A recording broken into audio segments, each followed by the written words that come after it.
Right. ఇక్కడ ఇంకో వార్త కనిపిస్తుంది. పౌల్ట్రీ మాఫియాకు ఎంపీ పైరవి, అంగన్వాడీ గుడ్ల టెండర్లో పార్లమెంటు సభ్యుడు జోక్యం, 5 కోట్ల నజారా తీసుకున్నట్టు ప్రచారం. ఇక సెంట్రలైజ్డ్ సిస్టమ్ ఎత్తేసేందుకు లాబింగ్ అంట. జిల్లాల వారీగా గుడ్ల సేకరణకు టెండర్ల ఆహ్వానం సిద్ధం, 2 రోజుల అధికారిక ప్రకటనట. అంగన్వాడీ కేంద్రాలకు సరఫరా చేసే గుడ్ల టెండర్ ప్రక్రియను కాంగ్రెస్ ఎంపీ శాసిస్తున్నట్టు చర్చ జరుగుతున్నది. పౌల్ట్రీ మాఫియాకు అనుకూలంగా నిబంధనలు రూపొందించేలా సర్కార్తో తన పలుకుబడిని ఉపయోగిస్తున్నట్టు తెలిసింది. అందుకోసం సదరు ఎంపీకి పౌల్ట్రీ మాఫియా దాదాపు 5 కోట్ల నజారా ఇచ్చినట్టుగా ప్రచారం. ఇక ఆ ఎంపీ ఒత్తిడి మేరకు అధికారులు ప్రస్తుతం ఉన్న సెంట్రలైజ్డ్ ఎగ్ టెండర్ ప్రక్రియను రద్దు చేసి జిల్లాల వారీగా టెండర్లు పిలిచేందుకు సిద్ధమైనట్టు తెలుస్తుంది. అందుకు సంబంధించి 2 రోజుల అధికారిక ప్రకటన విడుదలయ్యే అవకాశాలు ఉన్నట్లు ఇక ఐఏఎస్ వర్గాల్లో డిస్కషన్ జరుగుతున్నది. ఎంపీ ఒత్తిడి మేరకే టెండర్ పొడిగింపంట. చిన్నపిల్లలు బాలింతలకు ఉచితంగా గుడ్లు అందజేయడానికి ప్రభుత్వం రాష్ట్ర వ్యాప్తంగా ఉన్న అంగన్వాడీ సెంటర్లో గుడ్ల సరఫరాకు ఏటా మహిళా శిశు సంక్షేమ శాఖ ద్వారా టెండర్లు పిలుస్తున్నది. అందులో భాగంగానే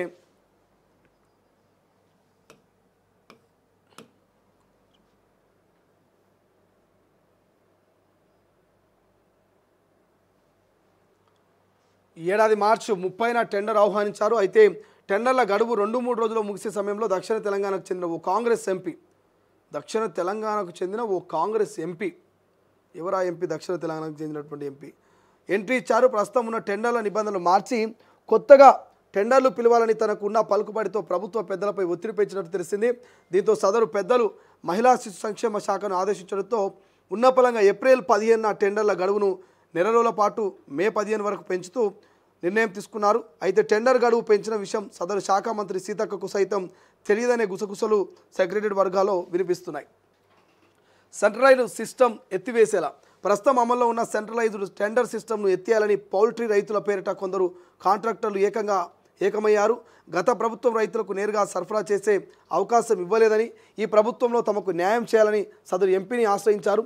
అయితే తన దగ్గరికి వచ్చిన వారు నిజమైన రైతులేనా కాదా అనే విషయాన్ని చెక్ చేసుకోకుండా ఆ ఎంపీ సదరు మాఫియాకు మద్దతుగా నిలిచినట్టు ప్రచారం జరుగుతున్నది.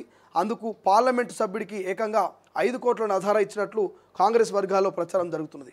అయితే ఎంపీతో ప్రభుత్వం పెద్దలకు సాన్నిహితం ఉండడంతో టెండర్ గడువును పొడిగించి నిబంధనలు మార్చేందుకు రెడీ అయినట్టు తెలుస్తుంది.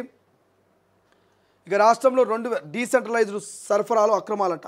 రాష్ట్రంలో 2022 నుంచి సెంట్రలైజ్డ్ విధానంలో అంగన్వాడీ కేంద్రాలకు గుడ్లను సరఫరా చేస్తున్నారు. అందుకోసం 33 జిల్లాలను 7 జోన్లుగా విభజించి టెండర్లు పిలుస్తున్నారు.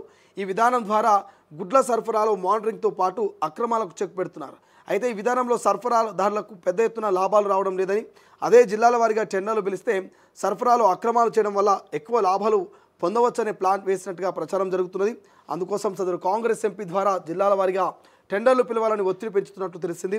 ఒకవేళ జిల్లాల వారీగా టెండర్లు పిలిస్తే క్షేత్రస్థాయి అధికారులు సరఫరాదారులకు కుమ్మక్కై తక్కువ గుడ్లు సరఫరా చేసి ఎక్కువ అందించామనే ఆధారాలు సృష్టించే ప్రమాదం ఉందని ఐఏఎస్ వర్గాల్లో టాక్ ఉన్నది.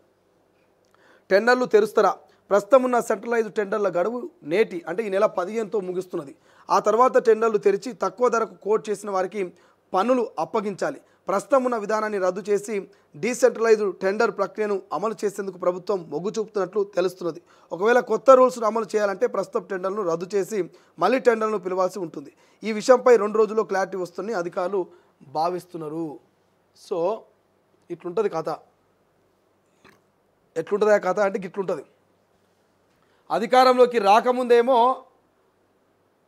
అధికారంలోకి వస్తే అది చేస్తాం ఇది చేస్తాం, నీతి నిజాయితీగా పనిచేస్తాం, ప్రజల పక్షాన నిలబడతాం, కొట్లాడతాం అని చెప్తారు.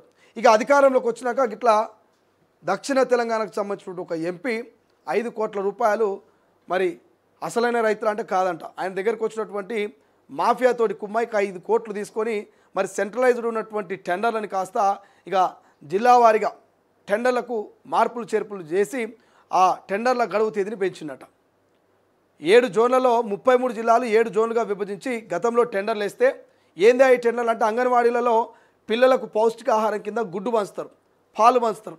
ఈ గుడ్ల దందాకు సంబంధించి గుడ్ల పంపిణీకి సంబంధించినటువంటి టెండర్ వేస్తూ ఉంటారు, సంవత్సరానికో 2 నెలలకు వేస్తూ ఉంటారు.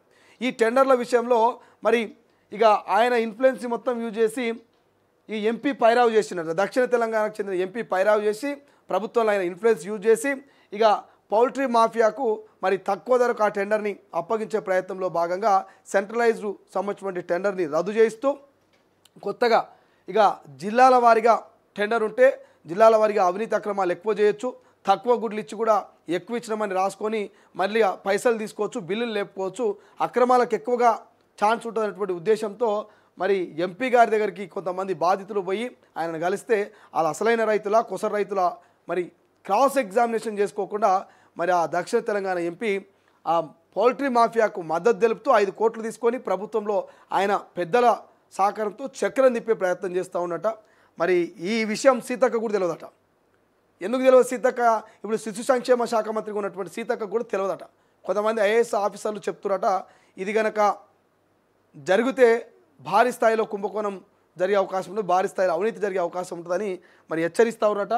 చూద్దాం 2-3 రోజులలో ఏం నిర్ణయం తీసుకుంటారు. ఎటువంటి సెంట్రలైజ్డ్ సిస్టమ్ ఎత్తేసి మరి కొత్తగా జిల్లాల వారీగా గుడ్ల సేకరణ టెండర్లు ఆహ్వానిస్తారా, లేక సెంట్రలైజ్ సిస్టంలో 7 జోన్లలోనే మరి గుడ్ల సేకరణ టెండర్లు ఇస్తారా అనేది చూడాల్సినటువంటి అవసరం ఉంది. బట్ ఏదేమైనా కొంతమంది అధికారాన్ని అడ్డు పెట్టుకొని ఇటువంటి అక్రమ దందాలకు పాల్పడుతున్నారు. ఇక ఇందిరమ్మ ఇండ్లకు